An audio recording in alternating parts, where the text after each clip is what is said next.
The birth of the Grim Rose.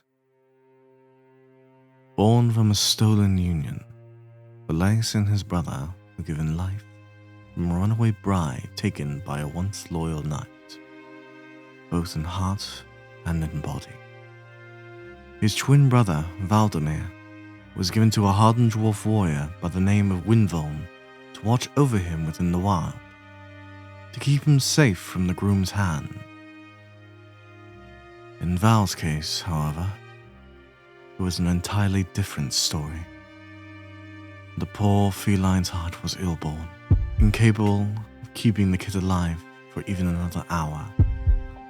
With the help of knowledge of dark magic, their mother tapped into the heart of the void, preparing a ritual that would bind Val's heart to a weak source of the Shadowborn. With it, however, came a price.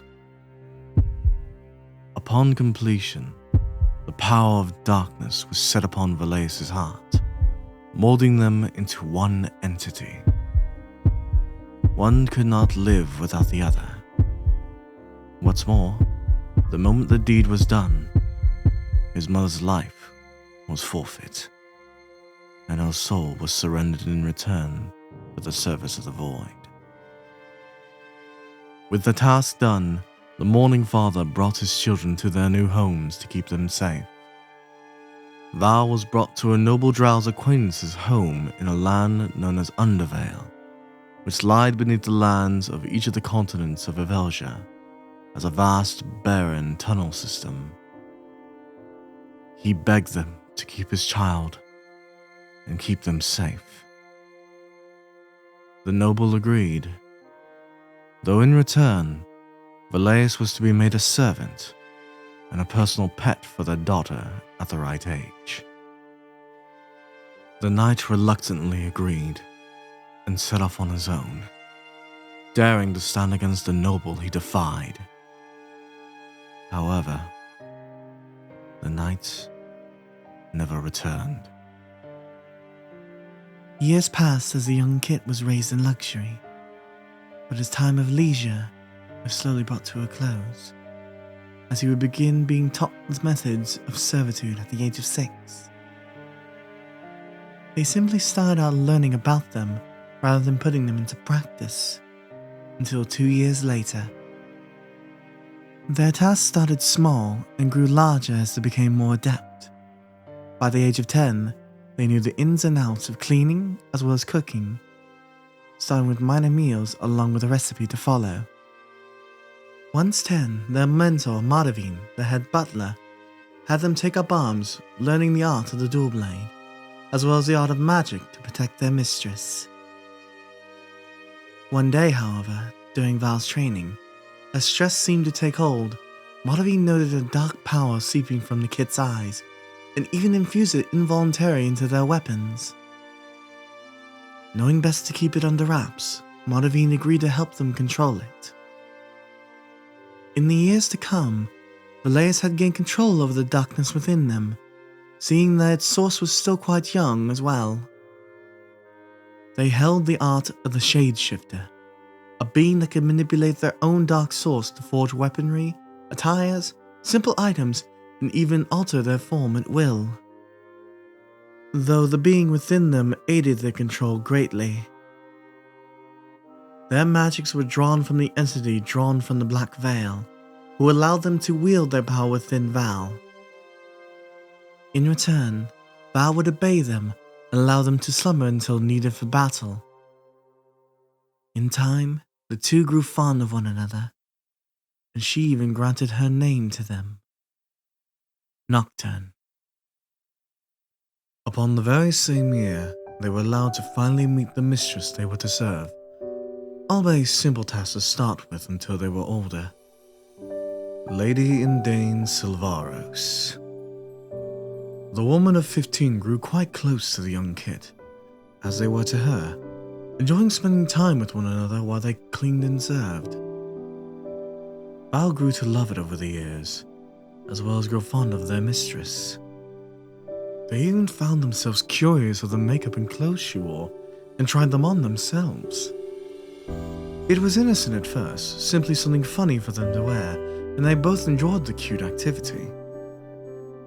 But in time, it grew to be natural for Val, soon finding themselves alternating between a maid and butler attire, and wore black makeup and lipstick to match the markings upon their form, a reminder of their tie to the darkness within them.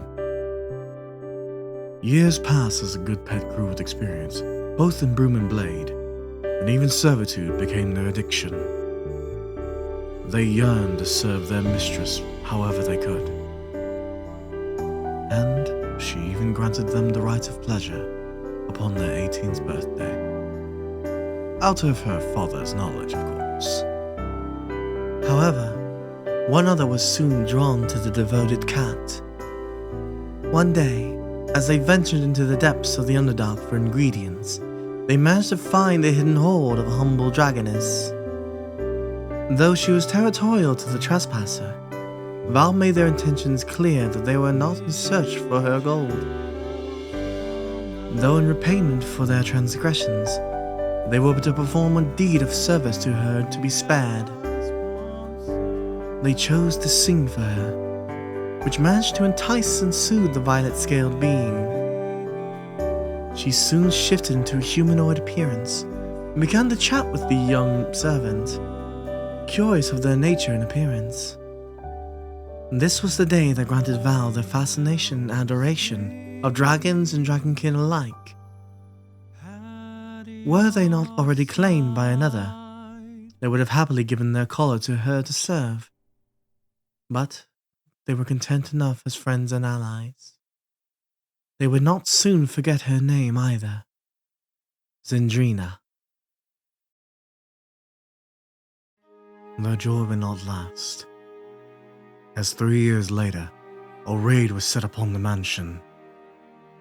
Girador Grandorsa, the noble who was betrayed by Val's parents, had finally found the feminine feline after all this time, and set forth his assailants as a message for their actions.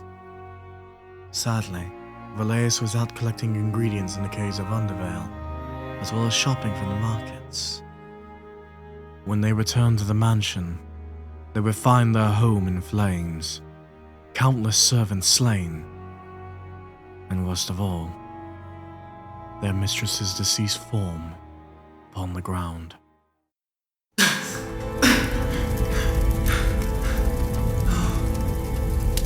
No. Mistress! Mistress! Oh, you, please.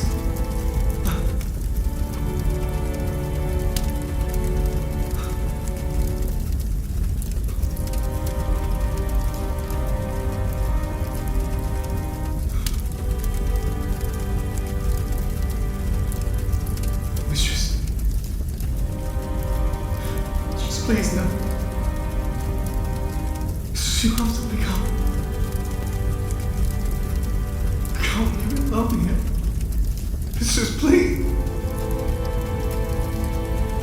I can't be alone.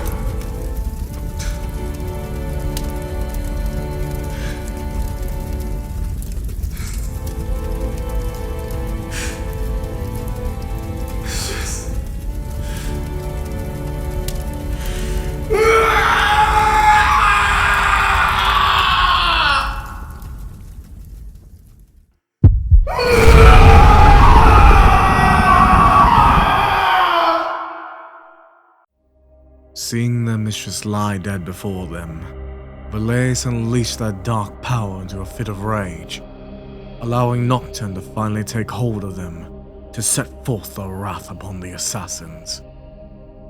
One by one, they struck each assailant down, letting forth their fury in a flurry of black as they cut through their forms with their shadow-forged blades, as well as bursts of dark energy. Though the men were cut down, their grief was overburdening, and they had to get away from it all. They had to leave Undervale and find a new start. They even sought out Zendrina for aid, but when they arrived at her place of rest, she was gone. leaving naught but a few scales in tow. It seems she managed to escape when the noble's hired hands arrived. But now, Valaeus was alone. Finding themselves lost and unsure where to go next, Nocturne informed Valaeus of one place where they could escape, begin life anew. The Black Veil. The very place of her birth that she was torn from to bond with Valaeus' heart. Valaeus agreed and followed her instructions to a barren location where a high concentration of magical energies converged within the crystal cave where Zandrina once resided. With this done, Valaeus heeded her commands and allowed dark energy to surge through their blades to cut through the gathered magic to forge a portal into the dark demiplane that was the Black Veil.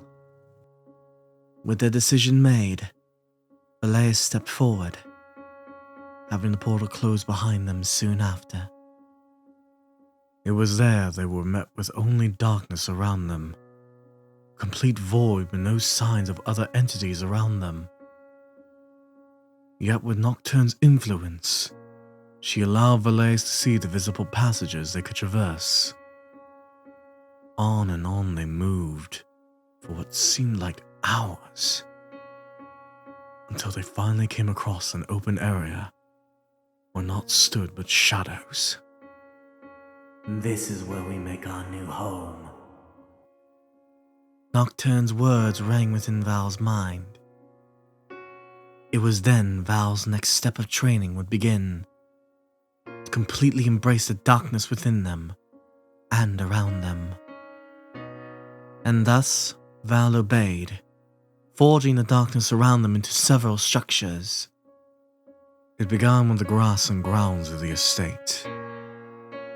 Violet-colored plants and flora, silver shimmering pathways, bright glowing streams of violet waters, and even shadow spawn, creatures born within the darkness that were beast-like in nature.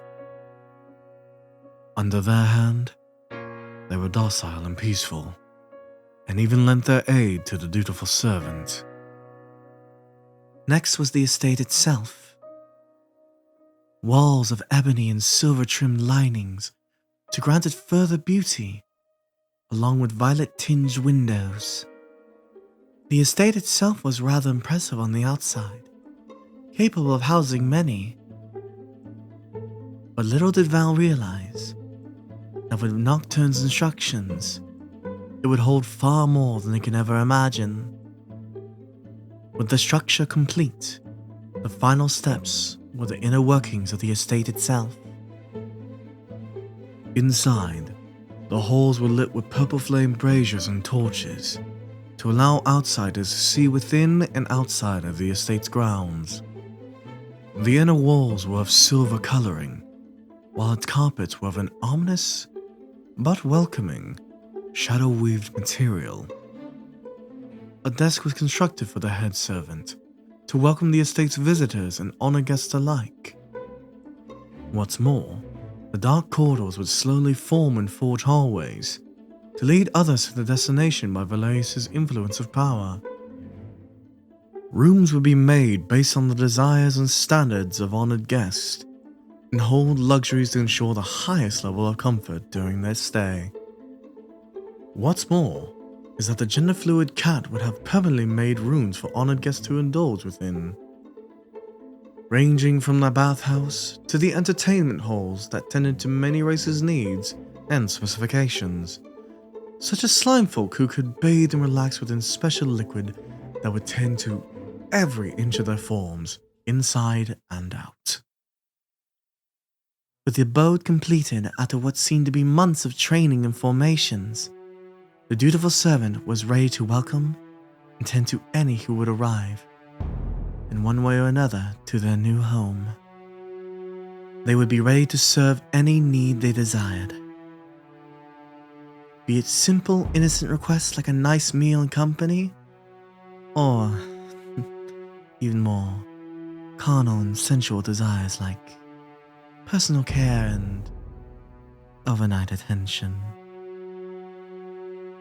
And with this mindset made and the estate completed, Val granted a fitting name to this ominous but welcoming abode, the Dark Luxury. And now, Val tends to its halls endlessly, ready to serve the new arrivals who wound up at its doors, ready for them to answer a simple question. My name is Valaeus Revanis, and I will be the humble servant at your service. How may I serve you first?